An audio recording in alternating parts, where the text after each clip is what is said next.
یا ایھا الذین آمنوا قاتلوا الذین یلونکم من الکفار ولیجدوا فیکم غلظہ واعلموا ان اللہ مع المتقین. بڑی زبردست آیت ہے. میں نے کل بتایا تھا نا کہ وینس میں عیسائیوں نے مسلمانوں کے خلاف بورڈ لگایا ہوا ہے کہ مسلمان فاتحین یہاں آئے تھے یورپ میں اور ہمیں پتلی گلی سے نکال کے جزیروں میں محدود کر دیا. اس کے بعد یہ جزیرہ آباد ہو گیا, پورا شہر بن گیا. تو ایک نیگیٹو وے میں اس کا میں نے جواب دیا تھا کہ جو مسلمان فاتحین نے عیسائیوں کے علاقوں پہ قبضہ کیا, تو عیسائیوں نے جب ان علاقوں پہ قبضہ کیا تھا وہ کون سا الیکشن کے ذریعے ہوا تھا؟ وہ یہودیوں کو مار کے بھگایا تھا وہاں سے. تلوار لے کے چڑھے تھے کس پہ؟ یہودیوں پہ. یہودی کہیں گے اس کا مطلب ہم پہ ظلم ہوا ہے, تلوار کی زور سے ہم سے یہ علاقے چھینے گئے ہیں. تو ہم کہتے ہیں ایکسکیوز می سر, آپ لوگوں نے کون سا الیکشن کے ذریعے یا لوگوں نے آپ کو بلایا تھا کہ کائنڈلی ہم سے حکومت ہو نہیں رہی, آپ آ کے ہمارے علاقے سنبھال لیں؟ اتنا تمیز والا کبھی دنیا میں بندہ دیکھا آپ نے کہ جی میرا ملک مجھ سے کنٹرول میں نہیں آ رہا, تو ساتھ والے ملک کو چاہیے کہ کائنڈلی وہ مودی کہے کہ جی میں کنٹرول نہیں کر پا رہا تو پاکستان کنٹرول کر لے. کبھی ایسا ہوتا ہے؟ ایسا کریں گے کوئی بھی نہیں آئے گا. تو یہودیوں نے جو ان علاقوں پہ قبضہ کیا, آگے پوری آیتیں آئیں گی انشاءاللہ, کیسے سلیمان علیہ السلام نے گھوڑے دوڑائے اور کیسے داؤد علیہ السلام نے, اور بڑی بڑی وہ بھی تلوار کی زور پہ ہی ہوا ہے. تو بات یہ ہے کہ اب تو یونائٹڈ نیشن کا ایگریمنٹ ہو گیا, اب اس لیے ایک ملک دوسرے ملک پہ چڑھائی نہیں کر سکتا, ساری دنیا کا معاہدہ ہو گیا نا. اور ویسے بھی مسلمان میں اب چڑھائی کی طاقت بھی نہیں ہے, اچھا ہی ہو گیا, معاہدہ ہو گیا. وجہ اس کی ہے کہ ہم اگر کسی ملک پہ, ویسے پاکستان اگر چڑھائی کرتا ہے تو پاکستان اگر کسی ملک پہ چڑھائی کرے گا بھی نا, تو مسئلہ یہ ہے کہ وہ اتنی, جیسے اس نے کیا تھا نا صدام حسین نے, تو 27 ممالک اس کے خلاف آ گئے اور صدام حسین ہی کو لٹکا دیا. تو اس لیے ہم کہتے ہیں کہ بات نبی کی جو پالیسی ہیں وہ گراؤنڈ ریئلٹی کو دیکھ کر ہے نا. ابھی تو ہم ویسے ہی اتنے کمزور ہیں کہ چڑھائی کی طاقت بھی نہیں ہے ہمارے بس میں, اور آپس میں معاہدہ بھی ہوا ہوا ہے. تو معاہدوں کی پابندی کا شریعت میں حکم ہے. باقی اس پہ ڈیٹیل پہ پھر کسی وقت بیان کروں گا, ابھی موقع نہیں ہے. ابھی تو میں صرف یہ بتا رہا ہوں کہ ماضی میں جو کچھ ہوتا رہا ہے وہ کیا ہوا ہے. تو قرآن کی اس آیت میں اللہ تعالیٰ نے مسلمانوں کو اقدامی جہاد کا حکم دیا. جہاد کی 2 قسمیں ہیں, ایک ہے ڈیفنس میں لڑنا, ایک ہے ڈیفنس میں نہیں لڑنا بلکہ خود سے کسی پہ حملہ کرنا. تو شروع میں تو جو اسلام میں لڑائیاں ہوئی ہیں وہ ڈیفنس میں, جیسے غزوہ بدر تو ایک اتفاقی لڑائی تھی, پھر غزوہ احد ہوئی, اس میں مشرکین نے حملہ کیا, صحابہ نے کیا کیا؟ دفاع کیا ہے. پھر غزوہ خندق, مشرکین نے چاروں طرف سے گھیر لیا, صحابہ نے کیا کیا؟ صرف دفاع کیا ہے. اسی طرح صلح حدیبیہ میں بھی آپ صلی اللہ علیہ وسلم نے جنگ کو ٹالا ہے, جنگ ٹلے کسی طریقے سے, ہمیں دعوت کا موقع ملے.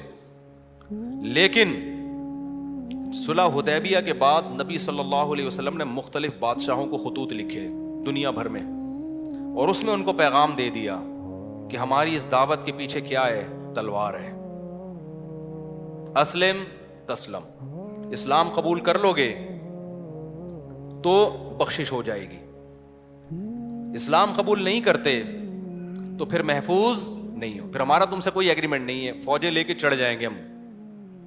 آپ نبی کے ویژن کا اندازہ لگاؤ, اتنی سی ریاست ہے مدینہ کی, چند لوگ ہیں, خطوط کس کو لکھے جاتے ہیں؟ ہرقل کو, بادشاہ کو لکھا جا رہا ہے خط, روم کے بادشاہ کو لکھا جا رہا ہے, فارس اور ایران کے بادشاہ کو, جو بڑی بڑی پاورفل ریاستیں. روم کا بادشاہ تو بہت ہی بڑی چیز تھا, وہ جیسے آج سپر پاور امریکہ سمجھا جاتا ہے نا, تو یہ امریکہ بھی اس کے مقابلے میں کچھ نہیں تھا, کیونکہ پورا یورپ, ترکی, استنبول, پھر رشیا کی بہت ساری ریاستیں, یہ ساری اس کے ماتحت تھیں. اتنے بڑے بادشاہ کو خط لکھا جا رہا ہے ایک یتیم کی طرف سے, جو لڑائیوں بند کرنے کے معاہدے کر رہے ہیں کہ بھائی ابھی ہم کمزور ہیں, لڑ نہیں سکتے, لیکن آگے ان کو بتایا جا رہا ہے کہ آنے والے ہیں, صبر کرو, ٹھیک ہے نا, آنے والے ہیں. اس پر بہت سے غیر مسلم لوگ کہتے ہیں کہ یہ تو آپ ریاست کے لیے کر رہے ہو نا, یہ تو آپ کو چاہیے, حکومت چاہیے, ریاست کے لیے اس ملک پہ حملہ کر رہے ہو. اگر ریاست کے لیے حملہ کر رہے ہوتے تو پھر یوں خط لکھتے کہ تم مسلمان ہو یا نہ ہو, ہمیں تمہارا علاقہ بہرحال چاہیے. نا نا نا نا، اس میں آپشن دیا جا رہا ہے اگر تم توحید کے راستے کو اختیار کر لیتے ہو، اللہ کے نظام کو زمین پہ نافذ کر دیتے ہو، تو پھر ہمارا تم سے کوئی اختلاف نہیں ہے، نہ ہم تم سے ریاست چھینیں گے، ادھر کے بادشاہ تم ہی ہو، ہمیں مقصد سے مطلب ہے، ذریعہ مقصد ہمارا مقصد نہیں ہے۔ تبھی ایسا ہوا کہ بہت سے ملکوں نے نبی سے معاہدے کیے۔ طائف والے جب آئے نا نبی کے پاس، جنہوں نے نبی صلی اللہ علیہ وسلم پہ کتنا ظلم کیا تھا، جب طائف والے نبی کے پاس آئے نا معاہدوں کے لیے، تو انہوں نے کہا کہ ہماری حکومت ہمارے طائف میں رہے گی، ہم ریاست آپ کے حوالے نہیں کریں گے، لیکن ہم بت پرستی بھی کریں گے اور یہ بھی کریں گے وہ بھی۔ نبی نے فرمایا کہ نہ، بت پرستی کی اجازت نہیں، شراب کی اجازت نہیں، زنا کی اجازت نہیں ہے، کیونکہ یہ تو اسلام کے مقاصد کے خلاف ہے، لیکن باقی ساری شرطیں ان کی قبول کر لیں اور طائف انہی کے حوالے کیا۔ تو اس سے پتہ چلتا ہے کہ اسلام کی جو تلوار ہے وہ نظریے کی بیس پہ ہے، وہ خطے کی جنگ نہیں ہے، وہ خطے کی جنگ نہیں ہے۔ تو یہی صحابہ کی لڑائیوں میں اگر بھائی آپ اس تو خدا کے نظام کو آپ نافذ کر دیتے ہو، تو پھر ہم آپ سے نجاشی نے لیا، مسلمان ہو گیا تھا نا، تو نبی نے نجاشی پہ فوج نہیں بھیجی ہے۔ تو یہ خوب سمجھ لیں۔ تو قرآن کی جب یہ آیت نازل ہوئی کہ یا ایھا الذین آمنوا، جب غزوہ خندق میں دفاع ہوا ہے نا، تو پھر نبی نے فرمایا کہ اب ہم پہل کیا کریں گے۔ اب کون پہل کرے گا؟ اب تک تو انہوں نے جتنی پہل کرنی تھی کر لی، اب ان میں پہل کرنے کی سکت نہیں ہے، اب ہم پہل کریں گے۔ تو سب سے پہلے پہل ہوئی ہے مکہ پہ، آپ صلی اللہ علیہ وسلم نے 10,000 کا لشکر لے کے چڑھائی کی اور بغیر جنگ کے فتح ہو گیا۔ اس کے بعد پھر کچھ دفاعی لڑائیاں ہوئیں، پھر قرآن کی یہ آیت نازل ہوئی کہ اب ایک مضبوط ریاست بن چکی ہے، اب اے ایمان والو تم نے کیا کرنا ہے؟ قاتلوا الذین یلونکم من الکفار، جو تمہارے قریبی کنٹریز ہیں غیر مسلموں کے، ان سے قتال کو شروع کرو۔ پھر جو صحابہ نے لڑائیاں لڑی ہیں نا، پھر وہ ہوتے ہوتے ہوتے ہوتے پھر آپ خوشخبریاں سنا رہے ہیں۔ یہ حدیث مجھے اتنی مزیدار لگتی ہے، قسطنطینیہ استنبول کہاں ہے؟ ابھی میں ہو کر آیا ہوں نا استنبول سے، ان لوگوں نے نا وہ حدیث اپنے ایئرپورٹ پہ لگائی ہوئی ہے، قسطنطینیہ والی حدیث، ترکوں نے۔ بڑا مزہ آتا ہے یہ حدیث پڑھ کے، کتنا دور ہے استنبول، اور عیسائیوں کا کیا ہے؟ مرکز ہے، اس کو فتح کرنا آسان نہیں ہے۔ ہمارے نبی صحابہ کو خوشخبری دے رہے ہیں کہ پہل کون کرے گا؟ اب ہم کریں گے، اب ان میں دم نہیں ہے ہم پہ حملہ کرنے کا، اور آپ خوشخبری سنا رہے ہیں۔ نعم الجیش جیش یغزو القسطنطینیہ ولنعم الامیر امیرها، فرمایا سب سے بہترین امیر وہ امیر ہے جو قسطنطینیہ پہ حملہ کرے گا، اور سب سے بہترین لشکر وہ ہے جو قسطنطینیہ کو فتح کرے گا۔ اس وقت سے صحابہ لگ گئے کہ ہم نے کیا کرنا ہے۔ آپ ذرا زمین کا نقشہ دیکھو نا اور ہسٹری پڑھو، ایسا ایمان بڑھتا ہے انسان کا۔ 100 سال بھی نہیں گزرے، محمد بن قاسم جو تھا نا 17 سال کا تھا، اور تابعین میں اس نے حضرت ابو ہریرہ کو بھی دیکھا ہے، بہت سے صحابہ کو دیکھا ہے۔ 17 سال کی عمر میں اس کو بھیجا گیا، بھائی سندھ کس کے کا؟ 17 سال کی عمر میں ایک لڑکا، ہمارے ہاں 17 سال میں پب جی کھیلنا سیکھ رہا ہوتا ہے بچہ، گٹکوں کو پیک کرنا، کیسے منہ میں گٹکا رکھا جاتا ہے اور کیسے پیک دوسرے کے منہ پہ تھوکی جاتی ہے، اور وضو خانوں میں نسوار کی پھٹکیاں اور پان کی پھٹکیاں کیسے پھینکی جاتی ہیں۔ 17 سال میں ابھی یہ بھی صحیح طرح سیکھا نہیں ہوتا، ابھی سیکھنا شروع کر رہا ہوتا ہے۔ نہیں یاری بات میرا خیال ہے، لیکن اسلام نے کیسی تربیت کی یار ان لوگوں کی، ماحول تبدیل کر دیا نا اسلام نے، کیسا ویژنری بنا دیا۔ 17 سال کا ایک لڑکا، اس کو مشن دیا جا رہا ہے کہ راجہ داہر سے کس نے لڑنے جانا ہے؟ محمد بن قاسم نے، اور سمندر کے راستے سے جانا ہے۔ آیا کہاں سے تھا؟ عراق سے۔ عراق کا نقشہ دیکھو، سندھ کا نقشہ دیکھو، وہاں سے وہ چلا ہے بھائی، اور میپ کیسے پڑا ہوگا اس نے؟ یار نہیں آ رہی لوگوں کی سمجھ میں، رہنے دو۔ تمہارا کیا خیال ہے وہ سندھ میں بائی ایئر آیا تھا کیا، یا بغیر نقشے کے آ گیا تھا؟ یہ نقشے بنا کے کس نے دیے تھے؟ مسلمان سائنسدانوں نے، سمجھ رہے ہو؟ یہ نقشے بنا کے جو دیے تھے کس نے دیے تھے؟ ایسے نہیں بتایا تھا کہ تو جو ہے نا کوفہ سے نکل کے نا ادھر ارلی جانب جب جائے گا نا، ارلی طرف، پنجابی میں ارلی کسے کہتے ہیں؟ یہ مجھے ارلی لفظ بڑا اچھا لگتا ہے پنجابی کا۔ تو جب تو کھبے ہاتھ کی طرف جائے گا تو سجے کی طرف مڑ جانا، وہاں سے وہاں مڑے گا تو پھر ایسے ٹن مارنا، ادھر الٹے ہاتھ پہ گولے گنڈے والے آئے گا، اس برگر کی دکان آئے گی، وہاں سے ٹن مار کے سندھ میں داخل ہو جائے گا۔ ایسا تھوڑی تھا میرے بھائی، اتنا لمبا سفر، اور طے کس پہ کرنا ہے؟ گھوڑوں پہ اور اونٹوں پہ. اس کو مشن دیا گیا محمد بن قاسم کو. آج محمد بن قاسم کے خلاف بہت کچھ بولا جا رہا ہے. یہ سب وہ لوگ ہیں جو اسلام دشمن ہے لیکن اسلام کا لیبل لگا کے بڑی اچھی اچھی باتیں کرتے ہیں. یہ سارے ہمارے اس زمانے کے 3 بڑے مشہور ہیرو گزرے ہیں, 3 بڑے مشہور. ایک موسیٰ بن نصیر جس نے یورپ فتح کیا ہے, ایک محمد بن قاسم جو ادھر آج ہم جو مسلمان بیٹھے ہوئے ہیں نا, اس کا بہت بڑا کریڈٹ کس کو جاتا ہے؟ محمد بن قاسم کو. تو اور یہ سندھ کے لیے بڑی فضیلت کی بات ہے کہ اس پورے بر صغیر میں دہلی اور آپ کا سہارنپور اور دلی, یہ پورا بنگلہ دیش, یہ جو پورا بر صغیر ہے نا, یہاں اسلام انٹر کہاں سے ہوا ہے؟ سندھ کے ذریعے ہوا ہے. اس لیے سندھ کو باب الاسلام بھی کہا جاتا ہے, اسلام کا دروازہ. یہاں سے دیبل کے راستے سے, آج بھی پورٹ قاسم کے قریب ہے نا, نام بھی اس کا پورٹ قاسم رکھا ہوا ہے, شکر ہے کوئی اچھا نام رکھا تاکہ یاد رہے. 17 سال کی عمر میں یار ایک بچہ آیا ہے اور ایسی کی تیسی کر دی اس نے. اس کے پاس زیادہ لوگ بھی نہیں تھے اور اتنی مختلف سمتوں میں لشکر جا رہے ہیں. ادھر جناب سندھ کی طرف محمد بن قاسم, یورپ کی طرف موسیٰ بن نصیر, وہ اسپین پہ حملہ کیا اس نے. پھر طارق بن زیاد, جبل الطارق جو ہے نا اسپین کے قریب ایک جبل ہے, اس کا نام آج کل ہے جبرالٹر. اصل میں وہ کیا تھا؟ جبل الطارق. کیونکہ 1000 سال تک اس کا نام ہو رہا ہے تو گورے نام چینج نہیں کر سکتے, تھوڑا سا پروناؤنسیشن انہوں نے چینج کر دی. تو آپ ذرا ہسٹری پڑھو, مزہ نہ آئے پیسے کیا ہیں واپس. ہمارا ماضی بڑا خاندانی تھا یار, بڑا شاندار ماضی تھا ہمارا. تو خیر محمد بن قاسم 17 سال کی عمر میں گیا ہے اور دیبل سے داخل ہو کے فتح کرتا چلا گیا علاقے. راجہ داہر سے بڑی لڑائیاں ہوئی. آج بہت سے لوگ راجہ داہر کو پروموٹ کرتے ہیں, اصل تو سندھ کا وہ تھا. وہ بھائی خدا کا شکر ادا کرو تمہاری راجہ داہر سے جان چھوڑ گئی ہے, ورنہ وہ ہمیں پتہ کیا کرتا, آدھا گنجا کرتا, آدھی چٹیا ہوتی ہماری. تو سندھ والوں سے میں گزارش کرتا ہوں, اسلام پہ فخر کرو. سندھیوں سے کہتا ہوں, سندھی زبان اسلام کی برکت سے ملی ہے. سندھی رسم الخط کیا ہے؟ عربی رسم الخط ہے. سندھی زبان میں بہت سے عربی الفاظ ہیں, تو یہ مسلمانوں کی زبان ہے, ورنہ یہاں کی جو اصل زبان تھی وہ پتہ نہیں کیا تھی. اس کا تو رسم الخط یہ تھوڑی تھا جو عربی رسم الخط ہے.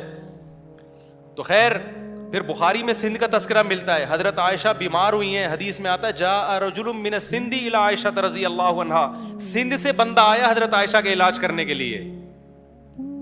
تو اسلام کی وجہ سے سندھ کو عزت ملی ہے. آج دیکھو متعصب لوگ محمد بن قاسم کو چور, لٹیرا, ڈکیت کہہ رہے ہیں اور کہہ رہے ہیں اصل تو یہ راجہ داہر کا ہے. تو اسلام کی وجہ سے سندھ بنا ہے. تو خیر وہ محمد بن قاسم نے آیا نا, جب سندھ فتح کرتے کرتے ملتان تک پہنچ گیا تھا. پھر پیچھے خلیفہ چینج ہو گیا, وہ دوسرا خلیفہ آیا, وہ الگ کھوپڑی کا تھا, وہ محمد بن قاسم کا دشمن تھا. اس نے بلا کے محمد بن قاسم کو شہید کر دیا. اچھا وہاں بھی محمد بن قاسم نے بغاوت نہیں کی. محمد بن قاسم اتنا پاورفل تھا کہ جب اس کو خلیفہ نے بلایا, وہ کہہ سکتا تھا میں نہیں آ رہا, وہ کہہ سکتا تھا کہ میں نہیں آ رہا, لیکن امیر کی اطاعت تھی. کیونکہ حدیث میں آتا ہے امیر ظالم ہو یا عادل ہو, آپ نے کیا کرنا ہے؟ اطاعت. یہ محمد بن قاسم کی ایک بہترین سیرت تھی کہ واپس گیا, امیر نے بلایا ہے. یہ نہیں کہا میں نے اتنے علاقے فتح کر لیے اب یہ میں رہوں گا. امیر کے کچھ بھی نہیں ہو سکتا تھا, لیکن وہ گیا, اس کو قید کر کے اس کو شہید کر دیا گیا. شہید ہونے سے ایک دن پہلے اس نے پورا سندھ کا نقشہ بادشاہ کے سامنے پیش کیا ہے کہ میں ان راستوں سے گیا ہوں. نیا ہمارے استاذ جب یہ واقعہ سنا رہے تھے نا, محمد بن قاسم کا رو پڑے تھے کہ یار کیسا ویژنری آدمی تھا, قتل ہونے والا ہے لیکن وہ بادشاہ کو سارے راز دے کے جا رہا ہے کہ میں بے شک شہید ہو گیا, بادشاہ بے شک ظالم ہے, امت کا تو فائدہ ہو نا, جو اسٹرگل میں نے کی ہے اگلے کمانڈر کو وہ اسٹرگل نہ کرنی پڑے. سمجھ میں نہیں آ رہی بات, میرا خیال ہے وہ اپنے ذاتی مفاد نہیں دیکھ رہا تھا کہ بھائی میں کیوں دوں نقشے تمہیں, میں نے تو چھپا لیے, میں کہاں سے گیا, کیا کیا, اب تو علاقے فتح میں نے کیے, حکومت کوئی اور کرے گا تو میں کیوں کرنے دوں. نہ محمد بن قاسم نے نا سارے راز بادشاہ کے سامنے پیش کر دی. ٹھیک ہے میرے اوپر ظلم ہو رہا ہے, مجھے شہید کیا جا رہا ہے, قتل کیا جا رہا ہے, لیکن جو بھی اگلا کمانڈر ہوگا تو مسلمان نا. یہ علاقے ہم غیر مسلموں کے حوالے تو نہیں کرنا چاہتے, جو بھی ہوگا تو مسلمان, قانون تو اللہ کا نافذ کرے گا, کوئی بات نہیں. یہ سارے راز ہیں جو آپ کی خدمت میں, تاکہ اگلا کمانڈر ان نقشوں سے, ان تجربوں سے فائدہ اٹھا کے جو علاقے میں نے فتح کیے ہیں ان علاقوں کی کمانڈ اپنے ہاتھ میں لے لے, مسلمانوں کو دوبارہ نہ لڑنا پڑے. اور محمد بن قاسم جب واپس جا رہا تھا نا سندھ سے, ہندوؤں کی تاریخ بتاتی ہے ہندو پھوٹ پھوٹ کے رو رہے تھے, اور ہندوؤں نے محمد بن قاسم کی تصویریں بنا کے سجدہ کرنا, ہندوؤں کے تو بھگوان بہت ہوتے ہیں نا, انہوں نے کہا چلو یہ بھی بھگوان ہے آج سے ہمارا. اتنا عدل و انصاف سے سندھ کو بھر دیا تھا محمد بن قاسم نے, اور اتنا اچھا سلوک کیا ہندوؤں کے ساتھ.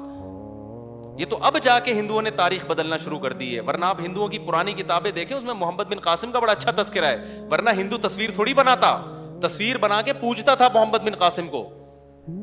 تو یہ ہمارا ماضی تھا, اور اس کی بیس کیا تھی, قاتل الذین یلونکم من الکفار. یہ جو سورہ توبہ کی آیتیں نازل ہوئی ہے نا, کہ ایمان والو اب وہ پہل نہیں کریں گے, اب پہل کون کرے گا, تم کرو گے. ایسی پہل کی ہے کہ رکنے کا نام نہیں لیا. پوری اس وقت کی, یہ جو خلیفہ ہارون رشید تھا نا, جب بادل جاتا تھا نا بارش کا, تو خلیفہ کہتا تھا کہ اے بادل تو یہاں برس یا کہیں اور برس, مجھے اس کی پرواہ نہیں ہے, مجھے یہ یقین ہے جہاں بھی برسے گا نا, جو اس سے پیداوار نکلے گی اس کا خراج کس کے پاس آئے گا, وہ میرے پاس ہی آئے گا کائنڈلی. ٹھیک ہے نا, اس کا ٹیکس کس کے پاس آئے گا. ہمیں تو یہ ہوتا ہے نا, یہاں سے بارڈر کراس کر کے بادل نکل گیا, لے بھائی ہمارے ملک سے تو گیا بادل, اب کہیں اور ہی برسے گا جا کے. بلکہ کراچی والوں کو اس پہ افسوس ہو رہا ہے, سکھر میں کیوں برس رہا ہے, سکھر والوں کو اس پہ ہو رہا ہے, حیدرآباد میں کیوں برس رہا ہے. تو خلیفہ ہمارا کہا کرتا تھا کہ وہاں جہاں بھی جا کے برس لے, ہمارے لیے کوئی ٹینشن کی بات نہیں. یہ 100 سال کے اندر اندر ہوا ہے یہ سارا کام. حضرت عمر کے دور میں بیت المقدس فتح ہو چکا تھا, اور 22 لاکھ مربع میل پر مسلمانوں کی حکومت قائم ہو چکی تھی. تھوڑے تھوڑے لوگ ہوتے تھے, بڑی بڑی طاقتوں سے لڑتے تھے, اتنی بڑی بڑی طاقتوں سے لڑتے تھے کہ آپ ہسٹری اٹھا کے دیکھیں, انگریز خود حیران ہیں کہ ایک یتیم پیغمبر, ایک یتیم جو مکہ کی ایسی زمین میں جو نہ لکھنا جانتے اور نہ پڑھنا جانتے, عرب جن پہ کوئی حکومت کرنا پسند نہیں کرتا تھا, آپس میں لڑتے اتنا تھے کہ ایک کا گھوڑا دوسرے سے آگے نکل گیا تو تلواریں نکلتی تھیں. ان میں اتنی تہذیب کیسے پیدا ہو گئی کہ تھوڑے سے عرصے میں اتنی بڑی دنیا پہ انہوں نے اتنی مضبوط اسٹیٹ قائم کر لی. اور کمال کی بات یہ کہ حضرت معاویہ رضی اللہ تعالیٰ عنہ کے دور میں پہلا بحری بیڑا تیار کیا گیا ہے سمندری جنگ کے لیے, کیونکہ نبی خوشخبری سنا چکے تھے, میری امت کا جو لشکر حملہ کرے گا نا سمندری لڑائی میں ان سب کو جنت کی ضمانت دیتا ہوں, او کما قال صلی اللہ علیہ وسلم. بعض صحابہ نے اٹھ کے دعا مانگی, یا رسول اللہ آپ دعا کریں ہم اس بحری لڑائی میں شریک ہوں. حالانکہ جس وقت آپ یہ خوشخبریاں سنا رہے ہیں اس وقت تو آپ کے معاہدے ہو رہے ہیں اور جنگ بندی کے معاہدے ہو رہے ہیں, اتنے کمزور, اور خوشخبریاں کیا سنا رہے ہیں کہ ایک بحری بیڑا تیار ہوگا عنقریب اور سمندر کے ذریعے حملہ کرے گا. نہیں آ رہی بات میرا خیال ہے.